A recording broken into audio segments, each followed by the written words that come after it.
Maya Karen History. Maya Karen ay isang kilalang Malaysian actress, singer, at television host. Siya ay isinilang noong ika-29 ng Desyembre taong 1979 sa Ipoh, Perak, Malaysia, at kilala sa kanyang mahusay na pag-arte sa pelikula at telebisyon, pati na rin sa kanyang mga kantang pop. Welcome to my channel, The Celebrity History. Please consider to like and subscribe to my channel mga ka-history. Ating tuklasin ang mga historya. At ating kilalanin ang ating mga celebrity. Mapa local man yan at international. Una siyang sumikat bilang isang mga awit at naging bahagi ng banda na The Lollipop. Noong dekada 2000, naging host siya ng isang popular na Malaysian television show na Pop Shubat.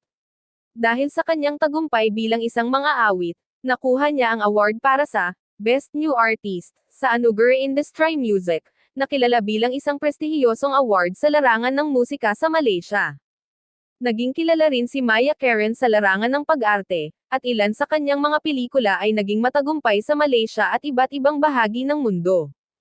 Isa sa mga pinakakilalang pelikula niya ay ang Pontianak Harem Sundal Malam, na naging isa sa mga highest-grossing Malaysian films noong oras na ito. Nagpatuloy ang kanyang karera sa pelikula, at siya ay nanalo ng mga parangal para sa kanyang mga papel sa mga pelikulang tulad ng Kala Malam Bulan Mangambang. Si Maya Karen ay isang kilalang figure sa industriya ng entertainment sa Malaysia at teritoryong Malay.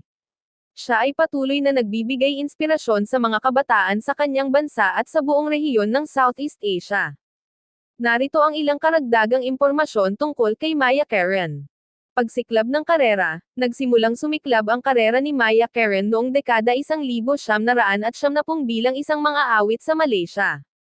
Kasama niya ang banda na The Lollipop, kung saan naging kilala sila sa kanilang kakaibang estilo at awiting pop. Dahil sa kanilang tagumpay, nakamit ni Maya Karen ang pwesto bilang isa sa mga sikat na mga awit sa Malaysia.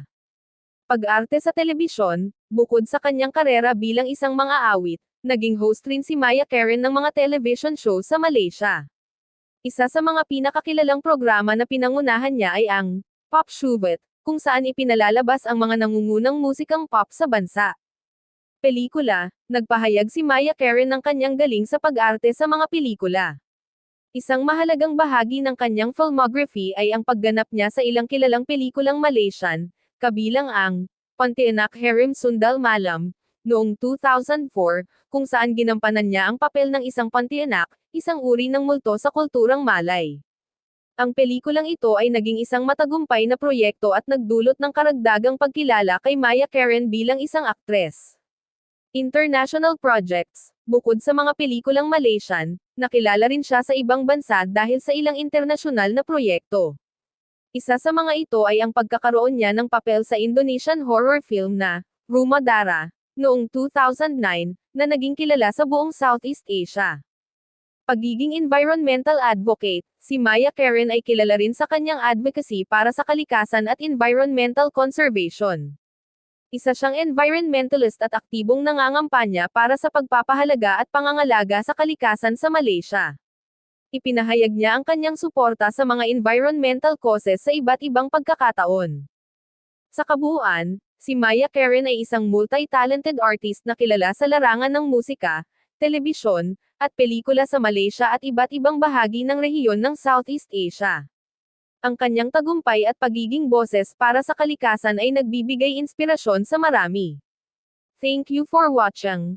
Please consider to like, subscribe and hit the notification bell para updated po kayo kung may bago tayong upload mga ka-history. Maraming salamat po at magandang araw po sa ating lahat.